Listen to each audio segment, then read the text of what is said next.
할렐루야. 우리 찬송가 546장 주님 약속하신 말씀 위에서 함께 찬송하면서 화목한 기도에 시작하겠습니다.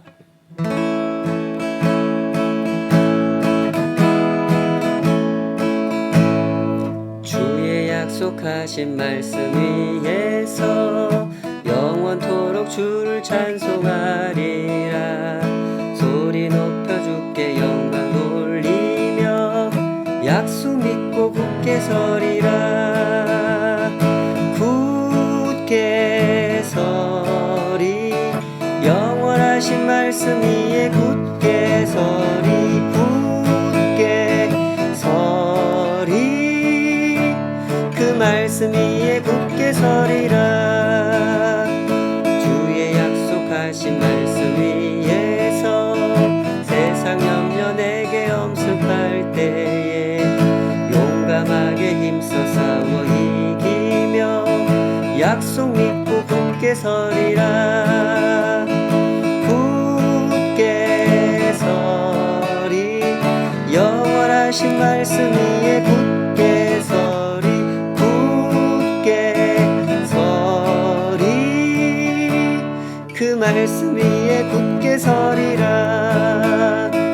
주님 약속하신 말씀 위에서 영원하신 주의 사랑이 믿고 성령으로 힘써 싸워 이기며 약속 믿고 굳게 서리라.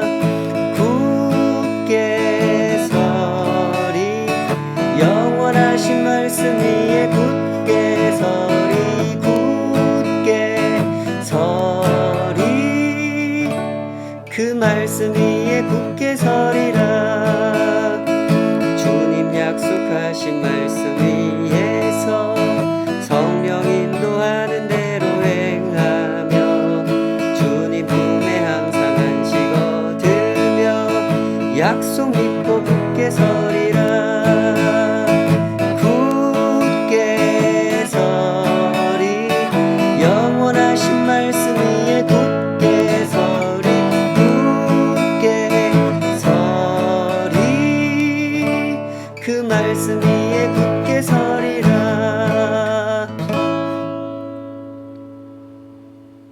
아버지 하나님 감사합니다. 오늘도 주님 말씀 앞에 서서 저희들이 나아갈 바를 구하며 겸손히 엎드려 배우기 원합니다.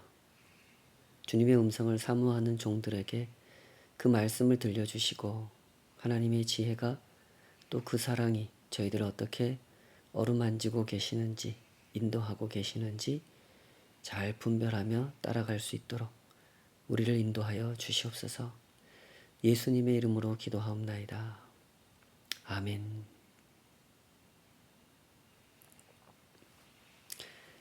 오늘은 다같이 레위기 18장 말씀을 함께 헤아려 보도록 하겠습니다. 레위기 18장 말씀, 나는 너희의 하나님 여호와니라 하는 제목으로 함께 헤아려 보도록 하겠습니다.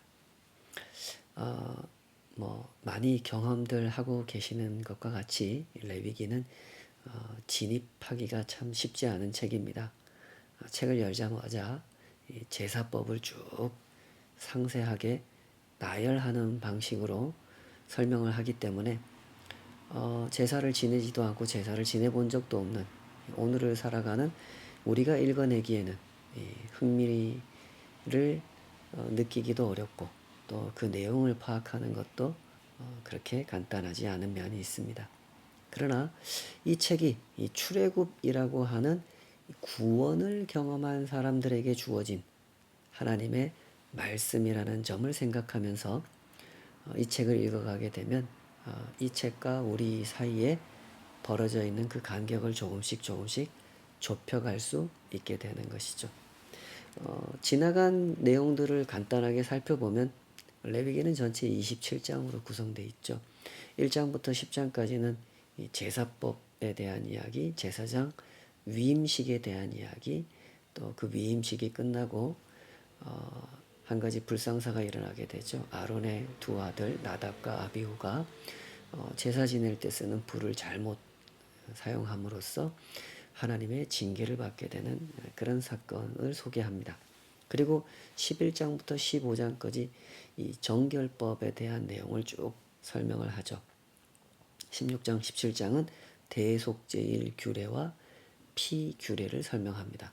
그리고 나서 이제 18장으로 이어집니다. 18장부터 20장까지 보면은 일상 속에서 이제까지는 그 제의, 제사, 절기와 관련된 그 의식적인 규칙, 의식과 관련된 규례를 설명하는 내용이었다면 이제부터는 이 일상 속에서 하나님이 가르쳐준 거룩이라고 하는 것을 어떻게 경험하고 실천할 수 있는가, 실천해야 되는가를 설명하는 그런 내용이죠. 읽어보셨다시피 18장은 성윤리를 중심으로 쭉 설명이 되고 있습니다.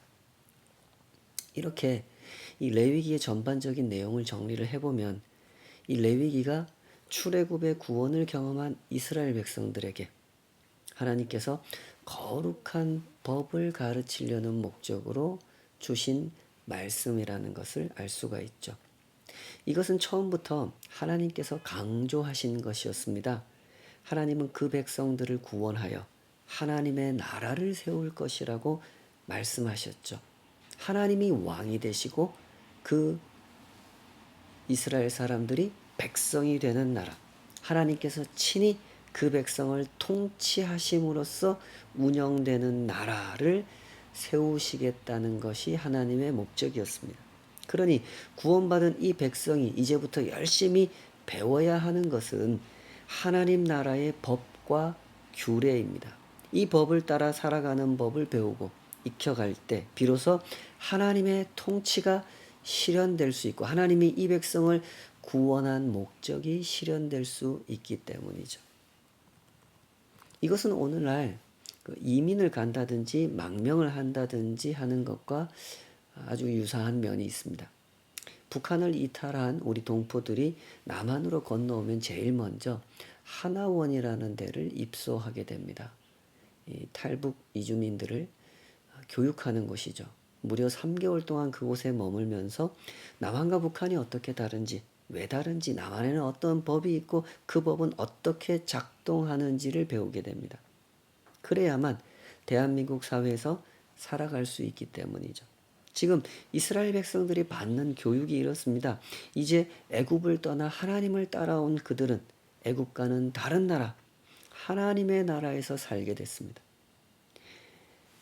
그러니 하나님 나라의 법과 제도를 올바로 배우고 익혀야만 하나님 나라 백성으로 살아갈 수 있으며 하나님이 통치하시는 세상이 얼마나 선하고 아름답고 복된 나라인지를 실제적으로 경험하고 누릴 수 있게 되는 것이죠.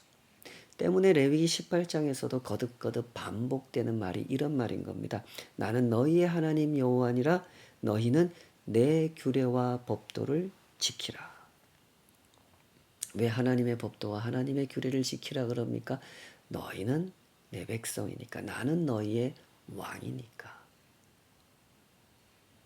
때문에 이 말을 반복하는 겁니다. 규례를 설명하는 중간중간에 이 말을 6번이나 반복하고 있죠. 오늘 우리가 먼저 주목해 보아야 하는 사실은 이렇습니다. 하나님의 나라는 이 세상 나라와 가치관이 충돌하는 상황을 겪고 있다는 겁니다. 다른 말로 하자면 이데올로기가 다른 겁니다. 이념이 다른 거죠. 민주주의 국가와 사회주의 국가는 서로 다른 이념, 다른 가치관을 가지고 있습니다. 이념이 다르고 제도가 다르면 실제로 살아가는 모습이 다르죠. 그런 것처럼 하나님의 나라는 이 세상 나라와 이념이 다르고 제도가 다르고 실제로 살아가는 모습이 다릅니다. 18장 5절에 이렇게 말씀하셨죠. 너희는 내 규례와 법도를 지키라. 사람이 이를 행하면 그로 말미암아 살리라. 나는 여호와이니라. 여기서 하나님의 백성들은 삶의 의미를 새롭게 규정하게 됩니다.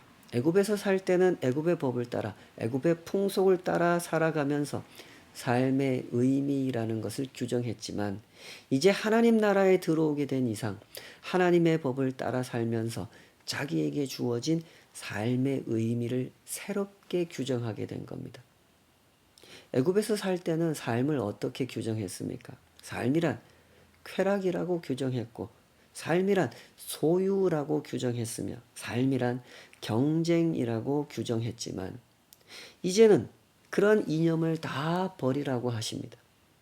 그것들은 삶을 올바로 규정하는 이념이 아니기 때문이죠. 그렇다면 삶을 올바로 규정하는 것은 뭡니까? 우리의 삶을 창조하신 하나님이시죠. 너희는 내 규례와 법도를 지키라. 사람이 이를 행하면 그로 말미암아 살리라. 나는 여호와이니라. 이 말씀은 그런 사실을 설명하고 있는 겁니다. 이 세상 모든 사람의 삶은 하나님께서 창조하셨다. 그러므로 삶을 올바로 규정해 주시는 분도 하나님이시고, 삶을 올바로 안내해 주시는 분도 하나님이시다. 그런 얘기를 하시는 거죠. 때문에 이걸 강조하시는 겁니다. 사람이 이를 행하면 그로 말미암아 살리라. 삶의 의미를 규정해 주시는 분, 그것을 정확하게, 그것을 참으로 선하게 규정해 주시는 분, 그분이 하나님이시라는 겁니다. 이 사실을 깊이 묵상해 보시기 바랍니다. 하나님을 빼고 삶을 말할 수 있습니까? 절대로 불가능합니다. 돈과 성공과 쾌락과 경쟁에서 이겼다고 하는 그것에서 참된 의미를 찾아낼 수 있습니까? 절대로 불가능하죠. 전도서 기자의 고백처럼 헛되고 헛되며 헛되고 헛되다는 결론에 이를 수밖에 없는 겁니다. 삶의 참된 의미는 언제나 사랑에서 찾을 수 있는 겁니다. 하나님을 사랑하고 사람을 사랑하는 삶, 거기에서 참된 의미를 찾을 수가 있죠. 하나님의 나라가 제시하는 법과 규례는 이런 겁니다. 하나님께서 일깨워 주신 가치들을 붙잡고 내 삶을 복되게 살아내고 이웃의 삶을 사랑으로 대하는 것이죠. 그러면 사랑을 추구하는 삶을 살게 되고 은혜를 나누는 삶을 살게 된다는 겁니다. 그러니 이런 삶은 얼마나 복된 삶이 되겠습니까? 바로 여기서만 삶의 의미를 찾을 수가 있는 것이죠. 자, 이렇게 삶의 의미를 생각하면서 레위기 18장을 헤아려 보는데요. 상당히 당황스럽게도 18장 내내 성윤리를 집중적으로 말씀하십니다. 근친상간의 문제를 아주 상세하게 다루시고 이런 이야기를 20장에 가서 또 반복합니다. 여기서 우리는 한 가지 의문을 갖게 되죠. 일상의 정결을 설명하는 이 첫 장면에서 성윤리를 다루시는 이유는 무엇일까요?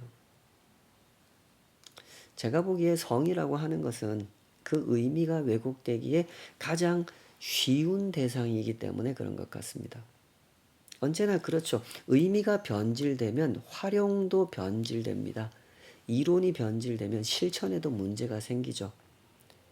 애굽 같은 나라, 가나안 같은 나라는 의미가 변질된 나라입니다. 삶의 의미가 변질됐고 가치가 변질된 나라죠. 하나님의 주인 되심도 부정하고 사람이 하나님의 형상을 따라 지음받았다는 사실도 부정합니다. 그래서 사람에게 주어진 모든 것들의 의미가 변질될 수밖에 없는 거죠. 사람에게 주어진 환경도, 돈도, 일도, 가족도, 인간관계도, 자녀도, 성도 다 변질될 수밖에 없는 겁니다. 애굽과 가나안으로 대표되는 이 세상 나라에서 일어나는 일들은 이렇습니다.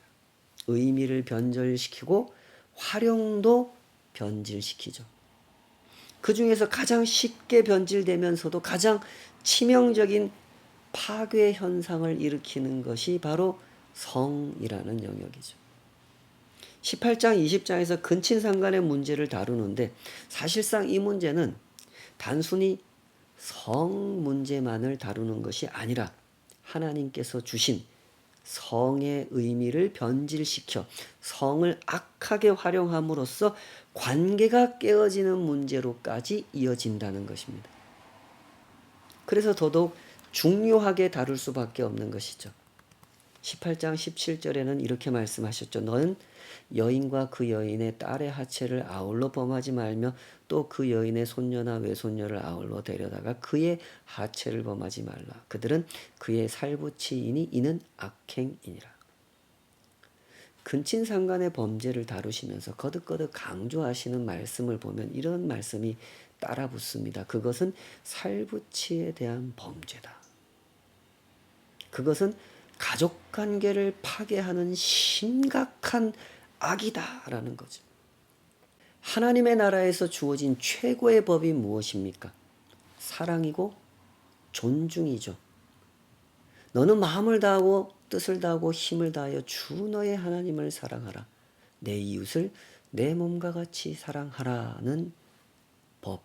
그것이 최고의 법입니다. 그러므로 이 나라에서 가장 중요한 법 정신은 사랑이고 존중인 것입니다. 그러나 애굽 같은 나라, 가나안 같은 나라는 이런 법을 부정한단 말입니다. 사랑하고 존중해야 할 대상을 착취해도 되고 이용해도 되는 대상으로 인식합니다. 그러다 보니 그들의 성을 착취하고 이용하는 대상으로 활용하는 죄를 죄라고 여기지 않는 악에 이르게 되는 것이죠. 거룩한 질서가 깨어지는 사회는 언제나 이런 모습이 될 수밖에 없습니다. 하나님 사랑, 이웃 사랑이 최고의 법으로 받아들여지지 않는 세상에서는 언제나 하나님을 이용하고 사람을 이용하는 일이 평범하고 당연한 일로 여겨지게 되는 것이죠. 이런 일에 대해서 아무런 문제의식조차 느끼지 못하는 그런 상태가 돼버리는 겁니다. 그러다 보니 점점 더 심각한 파괴가 일어날 수밖에 없는 것이죠. 가족관계 안에서도 지켜지지 않는 사랑의 법과 존중의 법이 가족관계를 벗어난 관계 속에서는 얼마나 더 심각하게 무시당하는 일이 일어나겠습니까? 때문에 하나님께서는 거듭거듭 이런 말씀을 하셨죠.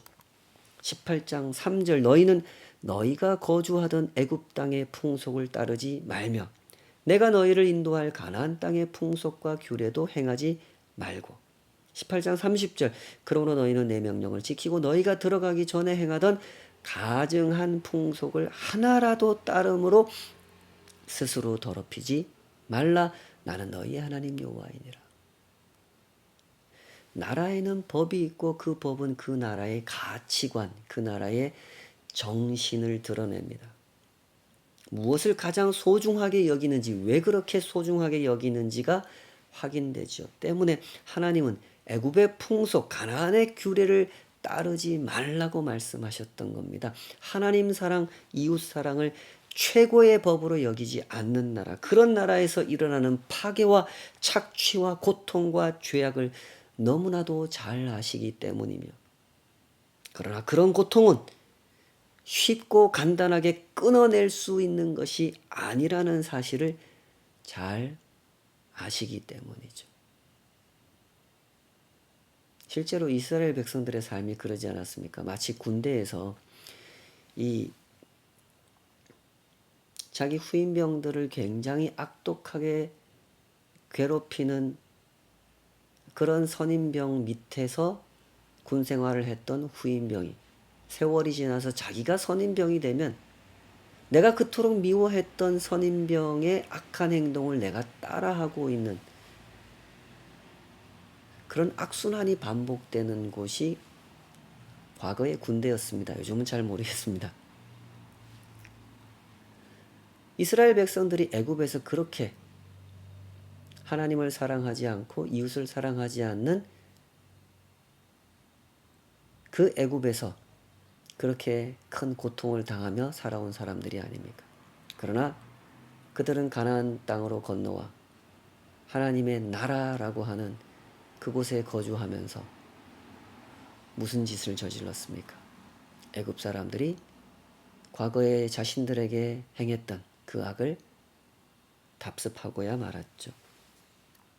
애굽과 가나안으로 대표되는 이 세상 나라가 추구하는 가치관이 무엇입니까? 그것은 힘입니다.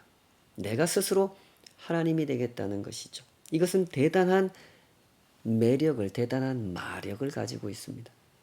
세상에 이보다 강한 매력이 있을까요? 힘이 있으면 내가 스스로 하나님이 될 수 있을 것 같습니다. 친구도 원수도 내 마음대로 주무를 수 있을 것 같죠. 때문에 사람들은 그토록 힘을 갖고 싶어 합니다. 돈과 힘이 연결되어 있다는 것을 알기 때문에 그토록 돈에 집착하는 것이고, 사람을 지배하면 더 큰 힘을 갖게 된다는 계산으로 사람을 지배하려고 하죠. 그래서 도무지 사람을 사랑하는 법을 잘 배우지 못하는 겁니다. 이것이 바로 애굽의 가치관입니다. 애굽이 왜 그토록 잔인한 짓을 범했습니까? 이스라엘 사람 중에 남자아이가 태어나면 나일강에 던져버리라는 그 악독한 법을 시행한 이유가 무엇입니까? 힘을 갖기 위함이었고 힘을 조종하기 위함이었죠. 이스라엘 백성들의 숫자가 더 늘어나게 되면 우리가 애굽을 통치할 수 없게 될까 봐, 그것이 두려워서 그토록 잔인한 일을 행했던 것이죠. 힘을 최고의 법으로 여기는 나라, 애굽에서는 이런 일이 일어날 수밖에 없는 것이죠. 이런 삶을 살 수밖에 없는 겁니다. 때문에 성윤리도 그렇게 망가질 수밖에 없었던 거죠. 애굽의 왕들, 애굽의 귀족들은 근친 결혼을 했던 사람들입니다. 예전에 기록에 보면 우리나라 신라의 역사에도 그런 기록이 있죠. 내 아들이 왕위를 이어받게 하려고, 내가 왕비가 되려고 형수님과 결혼하고 누나와 결혼하는 일들이 비일비재하게 일어났던 곳이 애굽이었습니다. 그 당시는 신분 계급이 나누어진 그런 시대였기 때문에 신분이 곧 계급이고 그것이 곧 힘이고 그것이 곧 권력이었기 때문에 사람들은 그 권력을 잃고 싶지 않아서, 그 권력을 갖고 싶어서 근친 간의 결혼을 비일비재하게 감행했던 것이죠. 그 유명한 애굽의 여왕 클레오파트라라고 하는 여왕도 10대에 이미 자기 남동생하고 결혼을 했던 경력이 있었죠. 힘을 최고의 법으로 여기는 나라에서는 이런 일이 자연스러워집니다. 이것은 곧 성윤리의 타락으로 이어지게 되죠. 하나님께서 부부에게만 허락해 주신 고귀한 성을 반드시 부부의 사랑 안에서 지켜지고 가꾸어지며 활용되어야 할 성을 권력을 얻기 위한 수단으로 활용하고 쾌락을 얻기 위한 도구로 활용하는 악한 일들이 벌어지는 것입니다. 그리하여 결국 인간관계를 파괴하는 추한 것으로 변질되어 버리는 것이죠. 그러므로 다시 이 말씀을 주목해 보시기 바랍니다. 18장 24절, 너희는 이 모든 일로 스스로 더럽히지 말라.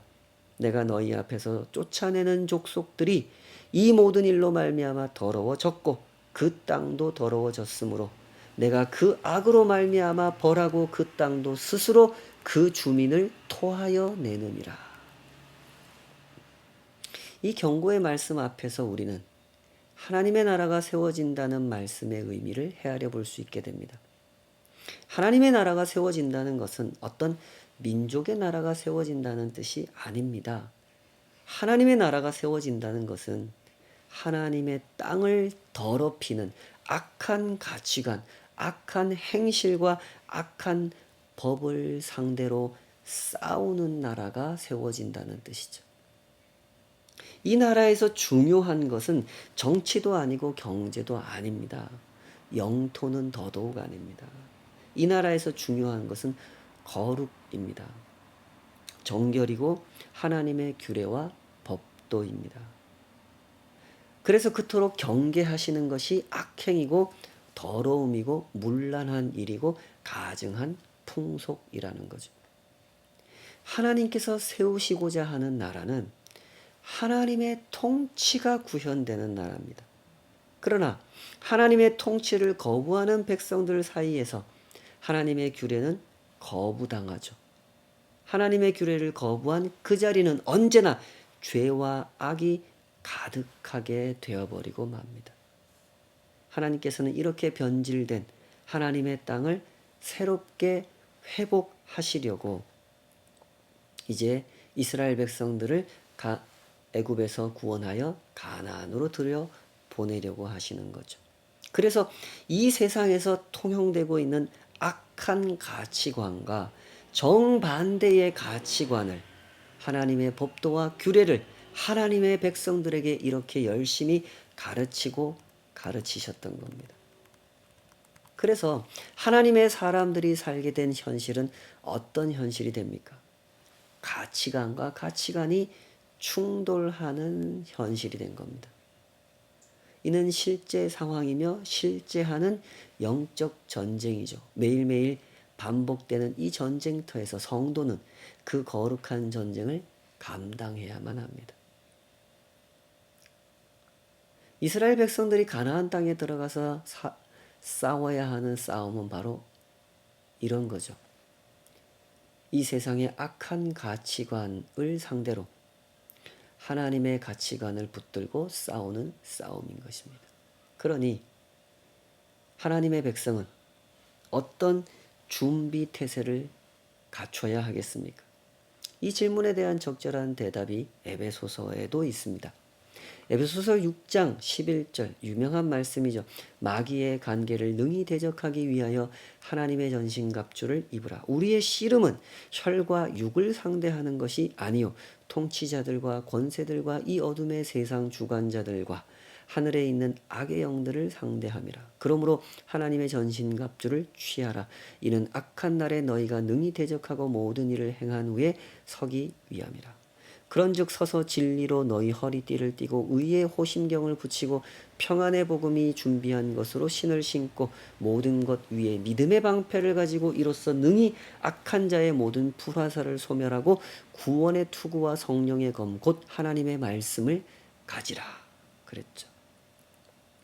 우리의 싸움은, 우리의 씨름은 혈과 육에 있지 않습니다. 다시 말해서 정치나 경제, 팬데믹 상황이나 전쟁으로 인한 어려움, 이런 것들은 분명히 우리의 삶에 크나큰 영향을 미치는 것임에 틀림없습니다. 그러나 그럼에도 불구하고 그것들이 성도가 싸우는 주된 대상일 수 없다는 거죠.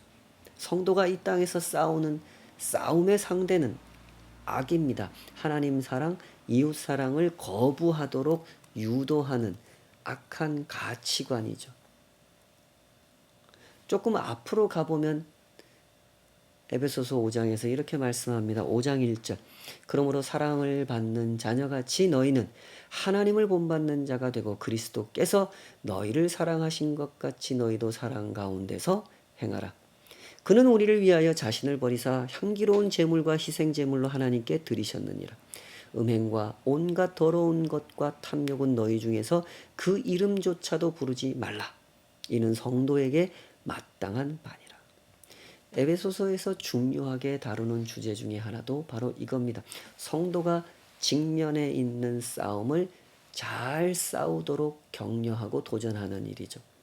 성도는 이 땅에서 사랑의 법을 따르는 사람입니다. 그리스도께서 너희를 사랑하신 것 같이 너희도 사랑 가운데서 행하라 하는 법을 따라 살아가야 하는 사람들이죠. 그토록 선하신 법을 따라 성도가 행해야 하는 것은 무엇입니까? 싸움입니다. 어떤 싸움이요? 혈과 육에 대한 싸움이 아니라 음행과 온갖 더러운 것과 탐욕은 너희 중에서 그 이름조차도 부르지 말아야 하는 싸움이죠. 이런 싸움을 어떻게 싸우는 겁니까? 하나님을 사랑하고 이웃을 사랑하는 법, 그 법을 최고로 여기는 삶을 살아갈 때 자연스럽게 이런 싸움에서도 승리하게 된다는 것이죠. 예수님께서 그런 길을 가셨고 예수님께서 그렇게 승리하셨다고 설명하셨죠. 우리는 예수님을 따름으로 이 싸움을 이어가고 이 승리를 함께 누리게 되는 사람들인 것입니다. 이처럼 선한 싸움에는 우리의 하나님 여호와께서 함께 하신다는 사실, 그것을 꼭 붙들고 이 싸움을 감당해내는 사람들이죠. 부디 이 선한 싸움을 신실하게 감당해내는, 그래서 하나님 사랑, 이웃 사랑의 법, 그 최고의 법이 세상 가운데 나타내시는 은혜로운 역사들을 충만하게 맛보시는 우리들의 신앙생활이 되면 좋겠습니다. 우리 같이 기도하겠습니다. 아버지 하나님, 저희들이 얼마나 무능한 자들인 것을 주님 앞에 고백합니다. 사랑의 법을 배우기에 참 막막한 현실 속에서 저희들은 살아갑니다. 세상은 악독하고 사랑의 법을 조롱합니다. 그 법을 따르려 우리가 시도할 때 우리는 언제나 장벽에 부딪히고 얼마나 이 법을 따르는 것이 세상에서 바보 취급을 받는 일인지를 직면하게 됩니다. 하오니 주여 저희들을 불쌍히 여겨주시옵소서. 저희가 마주하는 이 싸움이 결코 저희 스스로 감당할 수 없는 싸움인 것을 헤아릴 수 있도록 저희들에게 지혜를 주시옵소서. 하나님의 전신갑주를 입기에 힘쓰는 자들이 되게 하여 주시고, 그 진리의 검, 믿음의 방패를 들고 구원의 투구를 쓰고 겸손하게 신실하게 이 싸움을 싸워내도록 주여 우리를 붙잡아 주시옵소서. 예수님의 이름으로 기도하옵나이다. 아멘.